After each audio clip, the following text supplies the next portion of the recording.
السلام عليكم ورحمة الله وبركاته. إن شاء الله في الفيديو هنعرف إزاي نتعامل مع أداة ليبل وخصائص أداة ليبل في الفيجوال ستوديو VB.NET.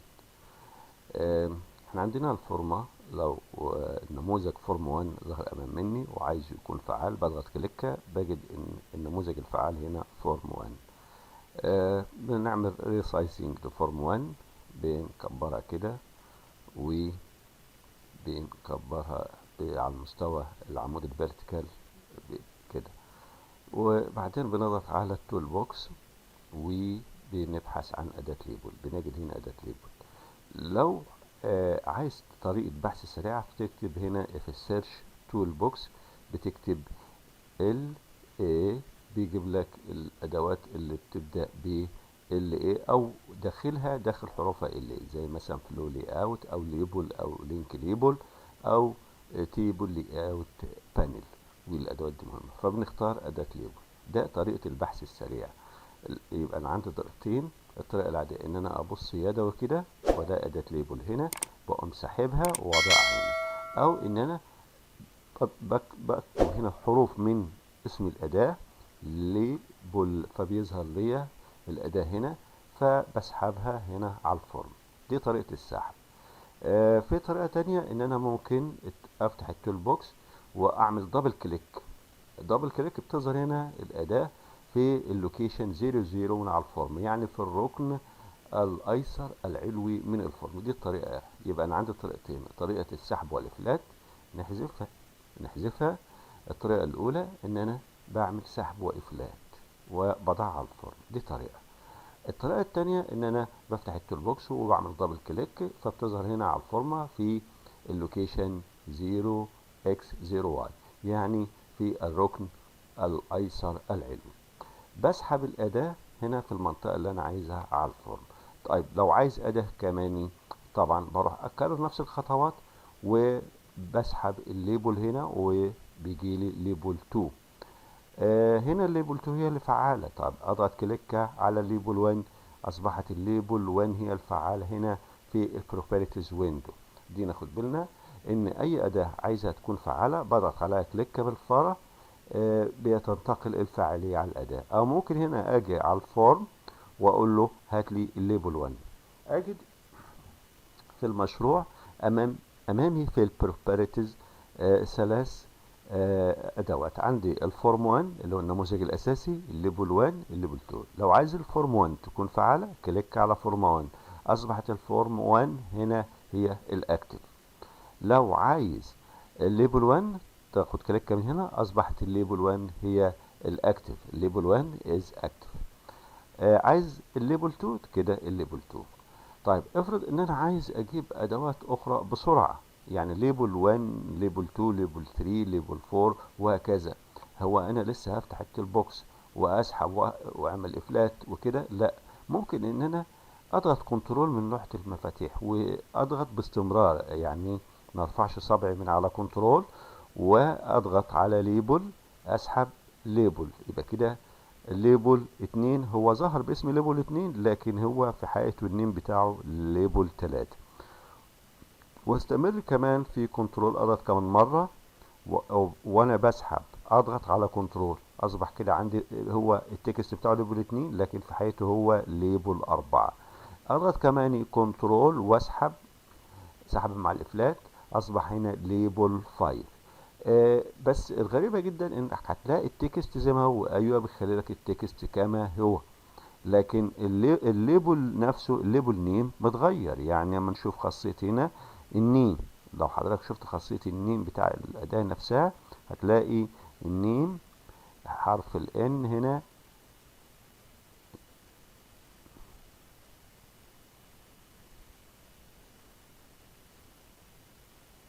النيم ليبل 5. ليبل 5 عندي هنا. طب لو ضغطت هنا هتلاقي النيم ليبل 4، ليبل 2 هتجد النيم ليبل 3. دي طريقة أخرى في إن أنا أضع أداة ليبل أو أي أداة بنفس الأسلوب، لكن هتلاقي التكست اللي عليها متغير. طيب لنفرض إن أنا مثلا إن عندي الليبل 1 هخليها مثلا أكتب هنا عايز أغير اسمها. يعني بدل ما تكون ليبل 1 عايز اقول مثلا ده الليبل ده هيكون خاص بالاي دي، فبنكتب نغير الاسم مثلا نكتب بي بي واندرسكور نيم، يعني ده ليبل خاص بالنيم. قال لي هنا البروبريتيف فاليو از نوت فاليد، غير صالحه. ليه؟ لان انا جيت اخد اندرسكور كتبت داش، ما بيقبلش الداش، ما بيقبلش العلامات الخاصه في النيم، فبكتب مثلا ده ال بي ال اندرسكور نيم، الليبل ده هيكون خاص بالنيم. يبقى اعمل حساب وانا بغير اسم الاداه برمجيا ان لا اضع علامات خاصه. طيب عايز ده يبقى ليبل ده خاص مثلا بالادريس، هناخد هنا نمسح ونقول له ده ال بي ال اندرسكور ادريس، ده عنوان الشخص. طيب ده هيكون بتاريخ ميلاده، فبناخد هنا ال بي ال اندرسكور بيرث ديت، بيرث اندرسكور ديت. طبعا ما بناخدش داخل الاسم مسافات، لان المسافات والعلامات الخاصة ممنوعين في التسمية برمجيا. طيب ناخد هنا الليبل الايميل، مثلا نقول هنا ال بي ال اندرسكور ايميل، الايميل ادريس بتاعه. هنا اضغط هنا هنقول ده ال بي ال اندرسكور جوب، وظيفته. طيب ده كان الاسم البرمجي. طبعا الاسم البرمجي حاجة، والتكست او الليبل هنا، النص الموجود على الليبل ده حاجة تانية. النص الموجود اللي على الليبل ده خاص بايه؟ خاص بالحروف اللي هتظهر داخل الصندوق نفسه بتاع الليبل، فبروح لخاصية تكست علشان اغير النص الظاهر اللي على الاداة. فبدل مثلا انا مخصص ده اسمه الليبل نيم، يبقى ده اكتب فيه النيم، ده الاسم. طيب التاني اضغط كليك عليه اخليه فعال، الاقي اسمه ليبل ادريس، يبقى اغير التكست بتاعه ده واخليه مثلا ده هيكون ادريس، العنوان بتاعه. الليبل التاني ده التالت اللي هو ليبل بيرث ديت، تاريخ الميلاد، فبكتب هنا البيرث ديت. وهنا مسموح ان انا اخد مسافة عادية، مفيش اي مشكلة. ليه؟ لان التكست بيقبل كل حاجة، لكن النيم له شروطه.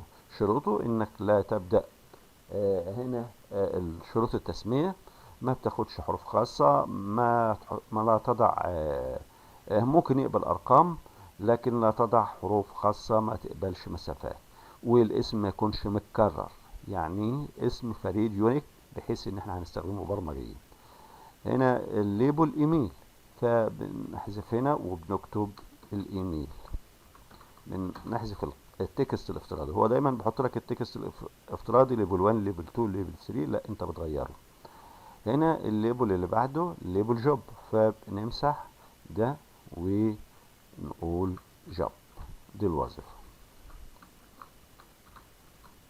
طيب لو عندي مثلا الادوات دي كده مش مظبوطه من ناحيه الشمال من ناحيه اليمين وهكذا وعايزين نظبطها، فبنسحب الفاره، نضغط كليك هنا كده مع السحب ونروح ننسقها من قائمه فورمات، ونقول له هنا نستخدم الاين، اعمل لها محاذاه من ناحيه مثلا رايتس، كده عمل لها محاذاه من ناحيه اليمين. طب لو عايز اعمل محاذاه من ناحيه اليسار، فبنختار فورمات الاين، اعملها لي من ناحية الليفتس، من ناحية اليسار، يبقى كده عمل محاذاة للأدوات من ناحية اليسار.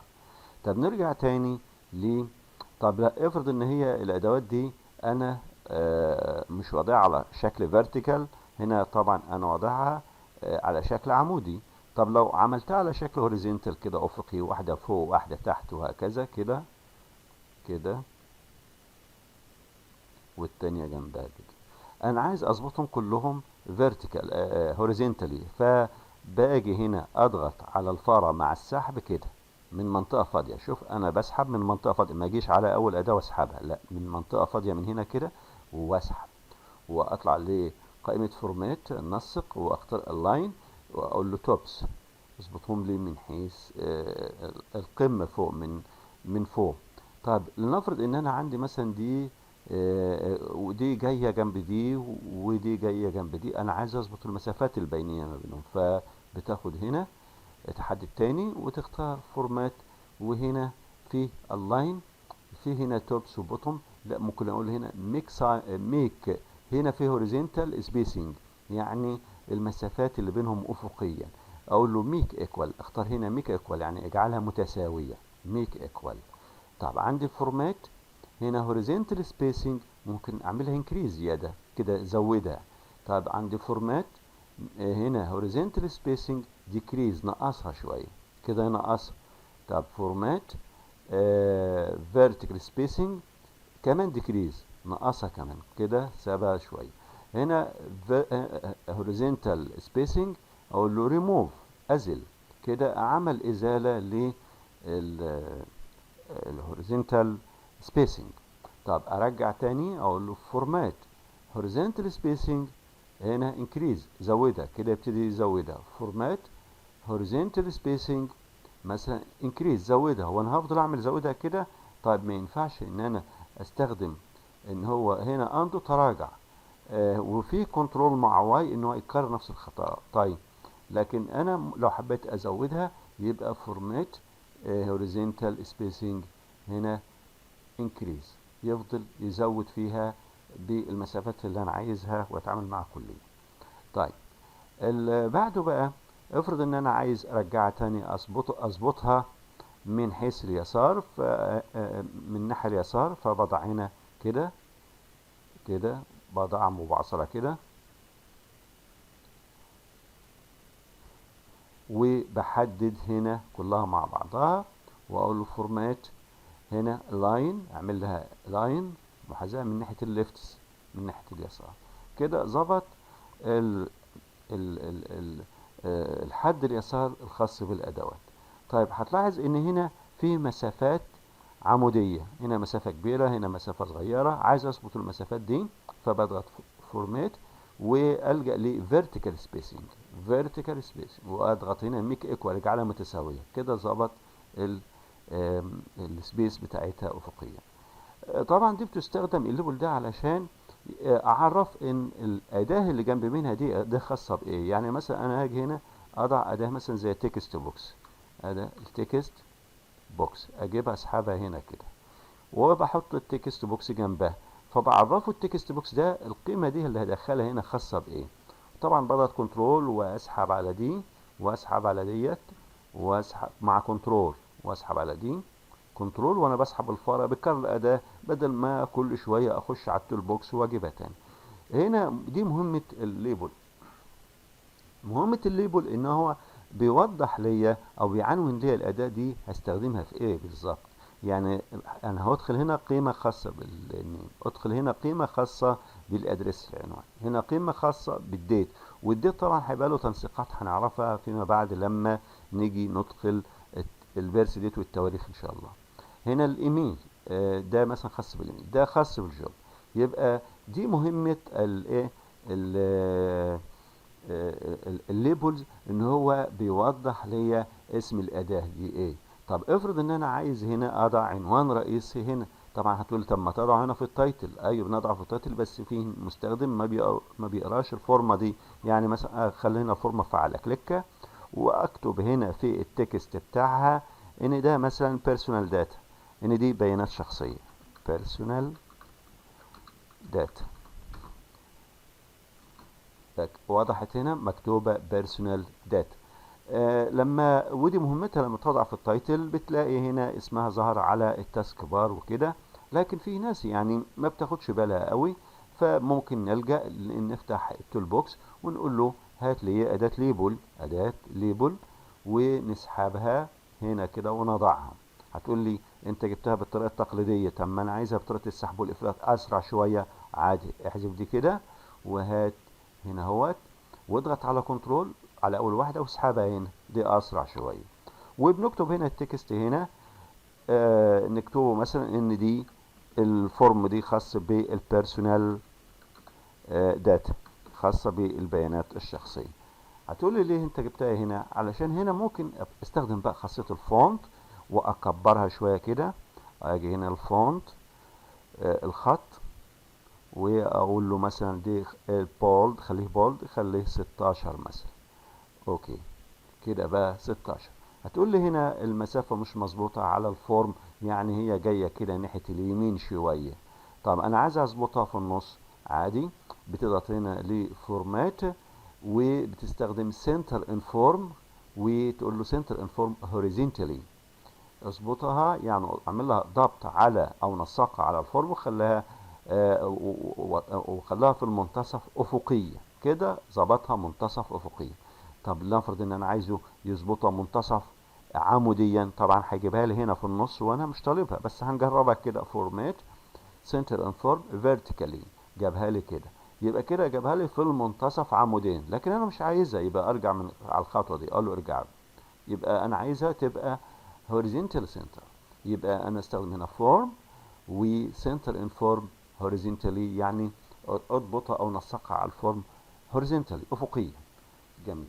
طيب انا عايز انسق الفونت للادوات دي كلها، اللي هو الليبل خاص بالنيم، الليبل خاص بالادريس، والديت واللي بعده والايميل والجوب. بحددهم كلهم كده ويا بعض، لان البيانات دي كلها يعني بتاخد نسق مع بعضها. فاروح هنا لخاصية فونت مثلا، واقول له مثلا خليها مثلا ريجولار بس حجمها 14. لو عايز استريك اوت كده، معناها الكلمة بيجي في منتصفها خط، لو اندرلاين تحتها خط ماشي، لكن احنا ما نلجأش للافكتس المؤشرات دي. طيب هنا لو عايز نوعية الفونت الخاص بها، يعني مثلا عايز فونت من هنا، وهتلاحظ المعاينة هتظهر معاك هنا فونت بالنوعية دي، وتختار الفونت اللي حضرتك عايزه من هنا وبسرعة. زي مثلا الفونت ده كده يظهر امام مني، ونقول له اوكي، ظهر لي الفونت بالمنظر ده. هنلاحظ ان البيرس ديت عمل تداخل مع الاداة اللي قبله. ممكن اسحبهم كلهم ويا بعض. اجي هنا، يفضل ان انا احددهم كلهم واضغط من لوحة المفاتيح السهم يسار كده، يحركهم بحساب كده. طيب هتقولي ما ينفعش الفاره. ينفع الفاره، بس الفاره هنا لو انا سحبت بقى ممكن تطلع فوق وتنزل تحت، فيفضل انك تستخدم في الحاله دي الايرو، الليفت ايرو، السهم يسار من لوحه المفاتيح. طيب ده بالنسبه لضبط تباعد الليبل مع اداه النص اللي احنا بنستخدمها لكي ندخل فيها. لما انفذ هنا اضغط ستارت،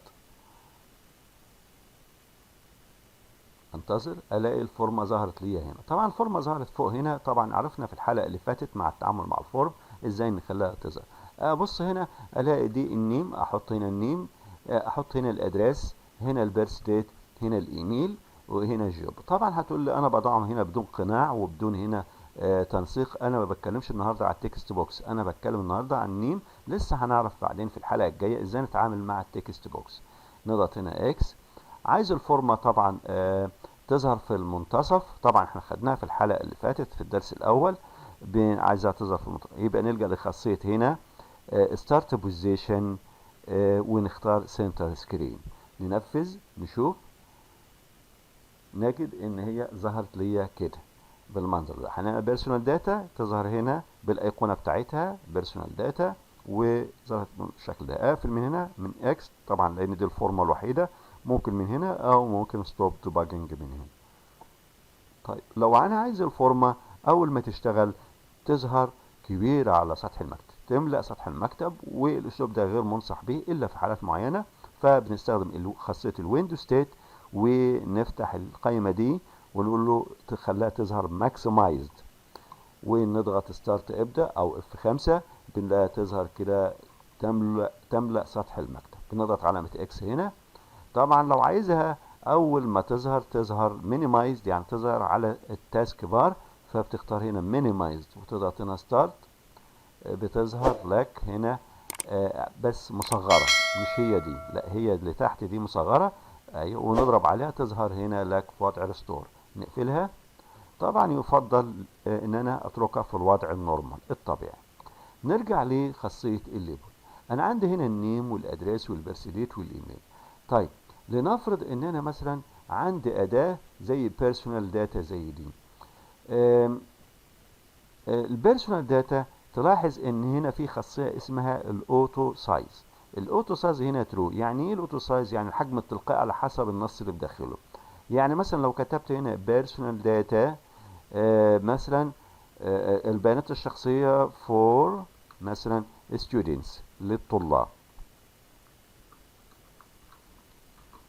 نلاحظ ان هو مدد البوردرز بتاع الليبل، وسعها، عمل لها اكستندد هنا حسب الكاركترز اللي داخلها. طب افرض ان انا عايز ان انا احدد الاوتو سايز منين؟ يعني لا هو لا يكبر ولا يصغر، انا لا اكبر واصغر كمبرمج بس. فبنستخدم هنا اوتو سايز، بدل ما تبقى ترو اغيرها خلاها فولس. الاحظ هنا ان هو ظهر ليا الحدود بتاعتها هنا. دايما بيديني الثمان مربعات اللي هم امسكهم بالفرة كده واحاول احركها واعمل لها ريسايزنج تاني لما اخلي النص كله يظهر زي ما انا عايزه. طبعا الاسلوب ده بيعتمد على المبرمج في ان هو يضبط حجم الاوتو السايز بتاع الليبل بان هو يلغي خاصيه الاوتو سايز. لكن لو فعلت خاصيه الاوتو سايز تاني وجعلتها ترو، هيجعل السايز الخاص بالليبل يرتبط بعدد الحروف اللي بداخله وحجمها. طيب ده كان بالنسبه لخاصيه اوتو سايز. طب هل يمكن ان انا مثلا اعمل بوردرز للليبل؟ ممكن اعمل بوردر هنا. البوردر ستايل يفضل ان انا اسيبه نون لان هو خاص بالعنوان فقط. طيب لو افرض ان انا عايز اضعه في خط، فبختار هنا تكست سنجل، يبقى عمل الحدود هنا في خط زي ما احنا شايفين لاين خاص بالبوردرز بتاع الليبل. طب ممكن ان انا اخليه ما يبقاش مثلا خط، ارجع هنا اخليه طبعا اغيره شكل تاني. ايوه ممكن ان انا باجي هنا للبوردر، البوردر خاص طبعا هنا اخليها هنا. طبعا لو بصيت هلاقي الفعال هنا فورم 1، لا اعمل كليك عليها وخليها فعالة واختار هنا البوردرز.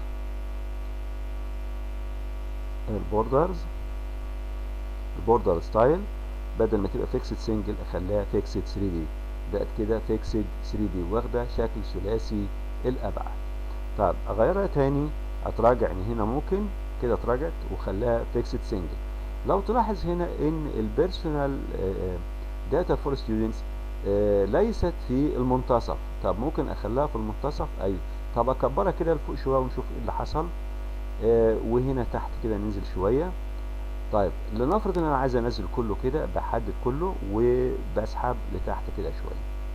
ابص هنا للمربع اللي مكتوب بداخله بيرسونال داتا، اجد ان التنسيق بتاعها النص موجود في الجزء اليساري العلوي. طب افرض ان انا عايز اجيبه في المنتصف، منتصف افقيا ومنتصف عموديا، الجا الفورمات من هنا؟ لا، فورمات بتنسق الاداه كلها مع بعضها. امال اروح فين؟ هتروح لنا هنا التكست الاين، محاذاه التكست. هنا هتلاقي مختار توب ليفت، نفتحها ونشوف ايه اللي موجود بداخلها. قال لي جبتها لك في اقصى اليسار علوي. طب لو عايزها علوي بس لكن في المنتصف، اضرب كده يجيبها لك علوي في المنتصف. طيب ده التوب سنتر. هنا التوب رايت يجيبها لك في ناحيه اليمين فوق. هنا يجيبها لك في السنتر في المنتصف افقيا وعموديا. هنا يبقى كده ميدل سنتر، جاب التكست هنا في الميدل سنتر، نسقه هنا في المنتصف. طيب ده بالنسبه للتكست الاين، ان هو بيضبط معاك او ينسق معاك التكست داخل الليبل، سواء فوق علوي، منتصف علوي، يمين علوي، منتصف في الميدل سنتر، او في الليفت سنتر، او في الرايت سنتر، او في الباتوم ليفت، او في الباتوم سنتر، او في الباتوم رايت. ده كان بالنسبه لتنسيقه النص داخل الاداة. طيب افرض ان انا عايز ادخل صورة في الليبل، هل ده ممكن؟ ممكن هنا ادخل صورة في الليبل. بروح هنا لخاصية ايمج صورة، واضغط هنا النقاط اللي حضرتك شايفها دي، هنلاقي هنا نقاط كده اضغط عليها وتختار لوكال سورس. طبعا لسه هناخد ازاي نضع البروجكت سورس فايل دي بعدين، لكن هناخد هنا لوكال ريسورسز، مصدر محل من على الشبكة، ونختار امبورت ونستورد صورة مثلا تكون صورة صغيرة، يعني مش صورة كبيرة عشان ده ليبل. واختار مثلا هنا صورة الايموشنز، واختار مثلا صورة زي مثلا دي. اوكي، اخترت الصورة دي علشان صغيرة شوية، حجمها صغير. طبعا هتقول لي هنا ظهرت بالمنظر ده.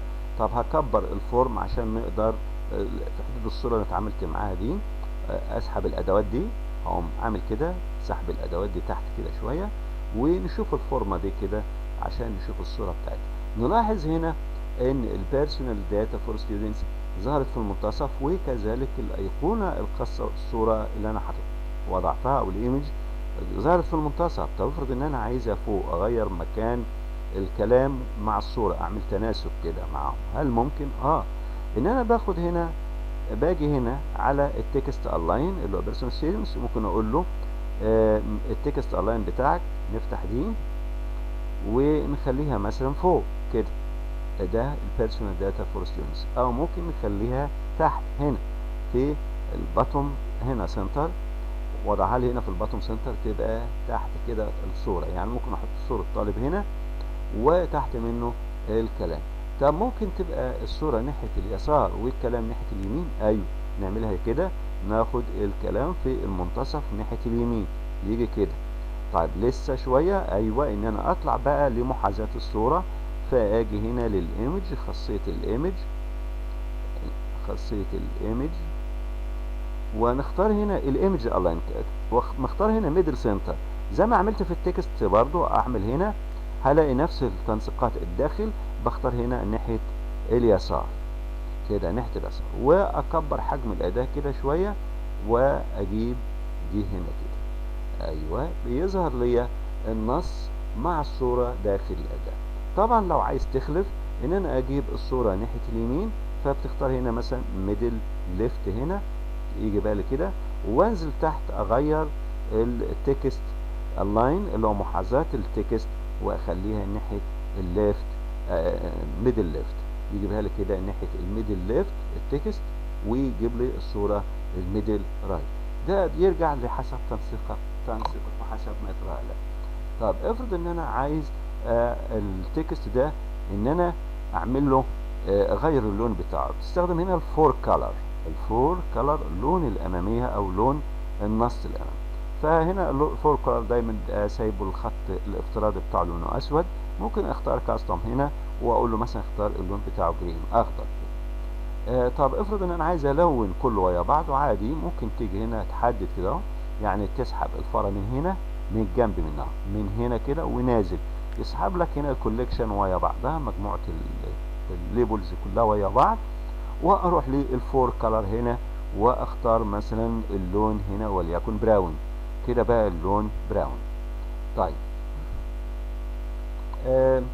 اجي مثلا لو انا عندي الاداء، عندي الفورمه دي واخده لون او شكل معين، هضغط هنا كليكه اخلي الفورم فعال، واغير لون الخلفيه بتاع الفورمه. فباخد الباك جراوند ايمج مثلا، نفتح الباك جراوند كلر، لون الخلفيه مثلا هنخليه لون الخلفيه بتاعت الاداه وليكن اللون الازرق مثلا، او بلاش اللون التيل، هنختار لون تاني مثلا اللون اللون ده. اخدت اللون ده، هنلاحظ ان الليبل هنا فيها خاصية ترانسبيرنت، شفافة، يعني بتاخد اللون الخلفي على طول الخاص بالفورمة.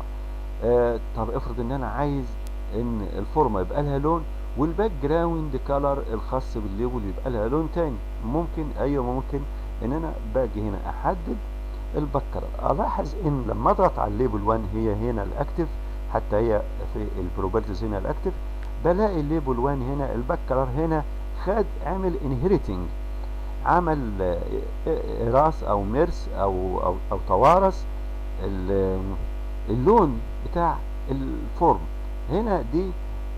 الموضوع ده حصل ازاي؟ في خاصيه جميله هنا في الفيجوال ستوديو في الفي بي دوت نت او دوت نت عامه، ان هو بيعمل هنا عمليه ورث ما بين الفورمه الاصليه اللي هي بيعتبرها البيرنت تول، ان هي اداه زي الوالد، يعني الاداه الام، وفي هنا الشايلد تول اداه الطفل اللي هي الليبل. فبنعتبر الليبل ده هم دول شايلد زي الطفل، والفورمه اللي انا وضعت عليها دي البيرنت الرئيسيه. فبيحصل هنا نوع من الارث، بيرث الخصائص الخاصه بالبيرنت بينقلها للشايلد، زي الاسره اللي حضرتك عارفها من الناحيه البيولوجيه، بين الخصائص الاب والام الى الابناء. نفس الموضوع عندنا اتعمل في الفيجوال ستوديو او دوت نت عامه، ان هو بيورث من خصائص من الاب اللي هو البيرنت للابناء. طب افرض هل ممكن احد الابناء دول من التولز دول ياخد شكل مختلف، خصائص مختلفه؟ ممكن ان انا اغير هنا الباك. هنا الباك خد اللون بتاع البيرنت اللي هي البيرنت فورم، اروح اعمل كليك على الليبل اللي انا عايز اغير خصائصها واخليها اكتف واسمها يبقى ظاهر هنا كده، وافتح واقول له مثلا خلي اللون هنا مثلا اللون رمادي مثلا كده. ايوه، لا طب ده لون جراي. ممكن اقول له مثلا خلي اللون هنا، اختار هنا من الكاستم مثلا، اقول له لا خلي اللون مثلا ازرق سماوي زي ده كده. يبقى انا دلوقتي لقيت ان الشايلد هنا خد خصائص خاصة به. طيب هنا بقى افرض ان انا عايز لما اجي فوق الفورمه دي ان انا اغير من شكل المؤشر بتاع الفاره. لما اضغط ستارت كده الاقي، ابص هنا كده الاقي الايه المؤشر عندي عادي. طب افرض ان انا عايز المؤشر ياخد شكل مختلف لما يجي فوق الاداه دي، زي مثلا ما بتحول هنا فوق التكست بوكس، بتحول هنا قلم كتابه، بص كده بقى شكله مختلف، لكن اجي هنا بقى شكله فور بوينتر عادي. هل ده ممكن؟ ممكن ان انا باجي على الليبل هنا واجي لخاصيه كيرسور هنا كاتب لي ديفولت، يعني مؤشر الفاره هل ديفولت، عايز اغيرها تفتح دي وتقول له مثلا خلي المؤشر عندك مثلا نو زي دي مثلا، او اي تختار من هنا واحد من دول على حسب ما ترى لك. شوف انت عايز تعمل ايه، فاقول له مثلا خليها هاند مثلا وننفذ، نضغط ستارت ونشوف هل مؤشر الفاره هيتغير. ايوه مؤشر الفاره اتغير كده، اتنقل من بوينتر عادي من كيرسور ديفولت الى هاند، الى يد بالمنظر ده. نروح للادوات التانية، هنا تحول لقلم، هنا دي بوينتر عادي خالص.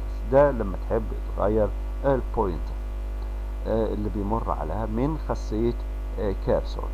في هنا خاصية اسمها دوك يعني بيحاول يعملها ضبط على الفورمة نفسها في أماكن معينة. هنا نون طبعا معمولة نون. لو أنا حضرتك اخترت الدوك ده الأولين ده كده فوق، يعمل امتداد لها من الأول للآخر من فوق، لأن كاتب له هنا دوك علوي. طب عايز يعمل له دوك من تحت كده، ينزلها لك تحت ويعمل لك دوك هنا من تحت. طب لو عايزه يعمل لها دوك ناحية الليفت، يعمل لها كده دوك من ناحية، يعني اللزق من ناحية يعني او تثبيت من ناحية الليفت. لو عايزة دوك من ناحية الرايت تقدر دي كده، ودوك من ناحية الرايت. دي موجودة في اغلب او معظم الادوات، ان هو يعمل لك لها دوك يعني يثبتها لك في ناحية معينة. طب افرض ان انا عايزها تبقى في المنتصف، يبقى دوك كده في المنتصف تبقى شاملة بقى فل بقى، تبقى ملء كل الفورم ويثبتها لك مهما تكبر مهما تصغر هي يعني مثلا هنرجعها دوك اعلى يبقى توب دوك، ونشغل كده التوب دوك وننفذ، نلاقي الفورمة بالمنظر ده ثابتة فوق، لا يمكن تحركها تحت. لو انا كبرت صغرت هي ثابتة كده، شوف هي مهما كبر وصغر هي ثابتة. اعملها كده ماكسمايزد جاية فوق، اعملها ريستور جاية فوق، اعمل لها مينيمايز وارجع تاني افتحها تاني فوق. دي خاصية الدوك، ان هو يثبت لك الاداة على الفورم مهما تكبر مهما تصغر يخليها لك كده زي ما هي. طيب طبعا انا مش محتاج الدوك دي، فبرجع تاني واقول له none، لا سيبها زي ما هي. دي خاصية الدوك. في خاصية تانية نضغط هنا كليك وننزل تحت هنا.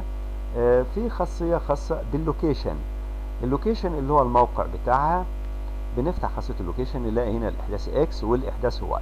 الإحداث X اللي هو بنقول عليه الأعمدة على الفورمة، لأن الفورمة هنا عبارة عن عمود. هنا يعتبر الX0 X1 X2 X3، كل ما تروح تتجه أفقيا كده الإكسات تزيد معاك. طيب من فوق هنا الواي 0 ننزل تحت الواي 1 واي 2 واي 3 واي 4 واي، وحضرتك نازل كده، يبقى كل ما تزود من واي كل ما بتنزل فيرتيكالي، كل ما بتنزل عموديا كده. طب نجرب الاكس بزيرو والواي بزيرو. ادي اكس خلتها 0 والواي هنا 0، بيضعها لي هنا في الجزئيه دي هنا فوق هنا. طيب ازود من الاكسات، يعني مثلا اخليها مثلا عند الاكس 100، يبقى هيوديها عند العمود رقم اكس ب 100. شوف هنا كان الاكس ب 0، هنا الاكس ب 100. طب عايز الاكس ب 200، بنغير هنا الاكس ب 200 ونشوف اللي هيحصل. ضغطت الاكس 200، شوف مش هنا من هنا لهنا ده 200 اكس 200 اكس 200 بكسل كده من على الفورم مشاهم معايا. طيب ارجع تاني بقى. طب لو حبيت انزل لتحت يبقى تزود من الاحداثي واي. هزود هنا الاحداث واي، اقول له مثلا نزل عند الواي ب 100، يقوم منزل هنا عند الواي ب 100. من هنا لهنا دي واي ب 100. طيب افرض انا عايز اطلع فوق عند واي ب 50، اطلع هنا واي ب 50، زودها ليا كده ماشي. طيب ارجع اعمل لها ريسايزنج كده بالفرق اصغرها شويه. طيب دي واي ب 50. طيب افرض ان انا عايز ارجعها للشكل الرئيسي بتاعها في المنتصف. طبعا بضغط هنا قائمه فورمات، اخليها كده، اخليها اكتف واضغط فورمات واستخدم اللاين، اقصد سنتر ان فورم هوريزونتال، اظبطها في الفورمه هوريزونتالي. طب افرض ان انا عايز اتحكم في السايز بتاعها. هتقول لي طب ما عادي بطفاره ممكن امسكها من هنا، التحكم في السايز الخاص بها من الناحيه الافقيه، او من هنا من الناحيه في الجنب من الكورنر من هنا اتحكم فيها كده، او من اي جنب اتحكم في السايز. طب هل ممكن التحكم في السايز من هنا؟ ايوه ممكن. من هنا من البروبرتيز الجا لخاصيه السايز، الاقي هنا علامه الكولابس هنا بلس، افتح بلس بقت ماينس، فرد لي السايز هنا والويتس والهايت. اقول له مثلا الويتس مثلا تبقى 600، اضغط كليكه كده عامل لها اتساع على 600.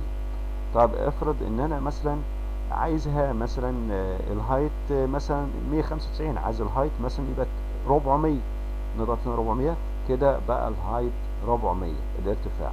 طب عايز الهايت اقلله تاني اخليه 200، اضغط 200 كده قلل الهايت 200. طب السايز اخليه الويتس اخليه بدل 600 اخليه 500، نشوف كده ادي 500 كده خلى الويتس العرض بتاعها 500 والهايت بتاعها 200. طيب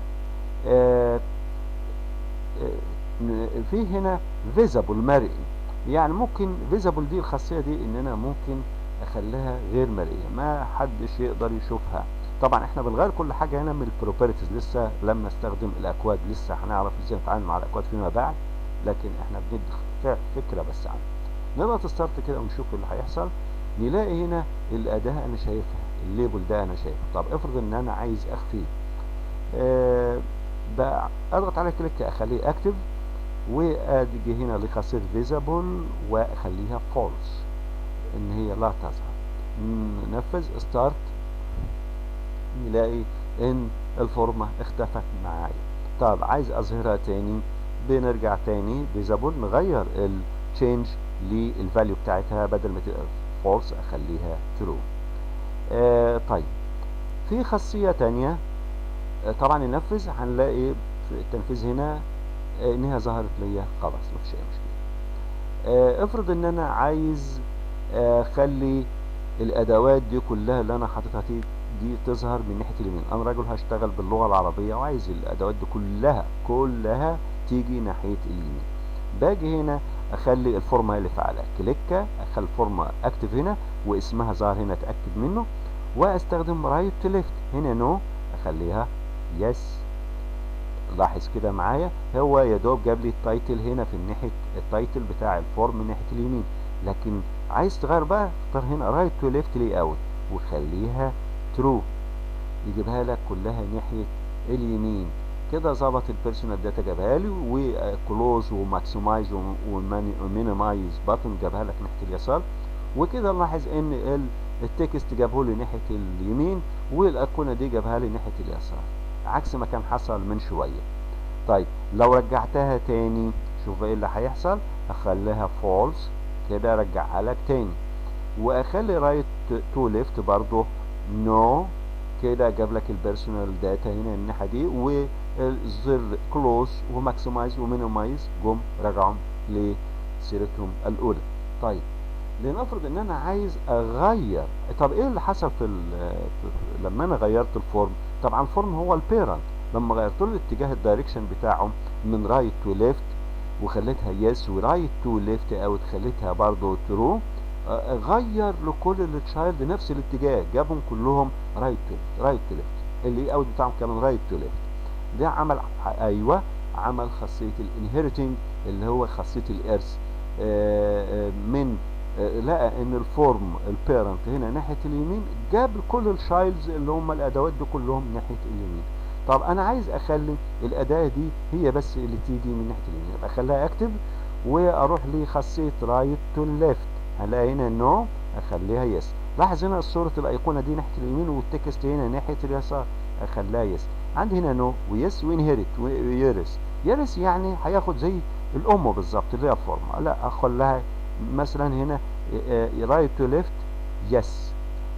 نلاحظ هنا الصوره جت ناحيه اليمين ناحيه اليسار، والتكست جه ناحيه اليمين. ليه؟ لان انا خليت خاصيه رايت تو ليفت يس.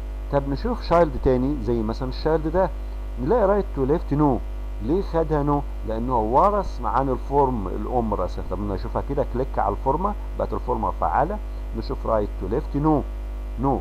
يبقى دول كلهم الادوات دي كلها انا استركتها كما هي، ورا سبت خاصيه الارث شغاله ان تاخد على حسب الفورم. لكن ده خد خاصها لوحده اللي هي رايت تو ليفت يس، خليها لك يس. طيب هنا بقى ممكن اتحكم في الهوامش الخاصه بالنصوص من مارجن. هنا في مارجن، هنا ممكن تغير في الليفت والتوب والرايت، كل ده تغير بقيه الخصائص.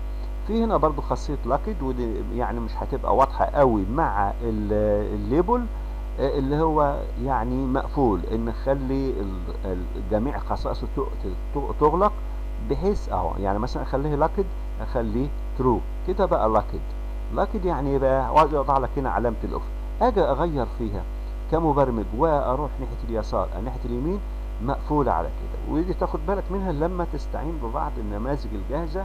يعني حضرتك ممكن تستخدم تمبليت من على الانترنت كمشروع مثلا، تلاقي تجد المبرمج قافل الادوات عليه كده، سايبها مقفوله ووضع هنا علامه الاف. طب اعمل ايه؟ هتروح تخلي الاداه هنا اكتف، وتروح لاكد تخليها فولس مقفوله، لا تسيبهاش مقفوله. يبقى كده الاقي الاداه اتحررت وظهر لي الثمان مربعات اللي في الجنب، اصغر اكبر الون اغير في الخصائص براحتك بقى. لكن افرض ان انا عايز اقفل على الادوات دي كلها، باجي منهم بالفاره كده واسحب من هنا كده زي ما حضرتك شايف كده، واجي لخاصيه لاكد اقفل واخليها ترو، كده قفل الادوات. تحاول حضرتك تغير هنا تغير هنا، لا يمكن. شوف كده بحاول اغير، هتحاول تروح للخصائص تغير منها، لا يمكن. ليه؟ لان هي مقفوله. طب هروح هنا للنيم اخليها فعاله هنا، واروح للفور كلر اللون الامامي واقول له خلي لونها احمر، اخدت بالك كده خلى لونها احمر. لكن بالنسبه لو انا عايز احركها اجيبها شمال اجيبها فوق، طب اغير، لا يمكن، لا يمكن تتحرك معاك. في خصائص هتشتغل معاك وخصائص هتكون مقفوله، هو سابها لك كده.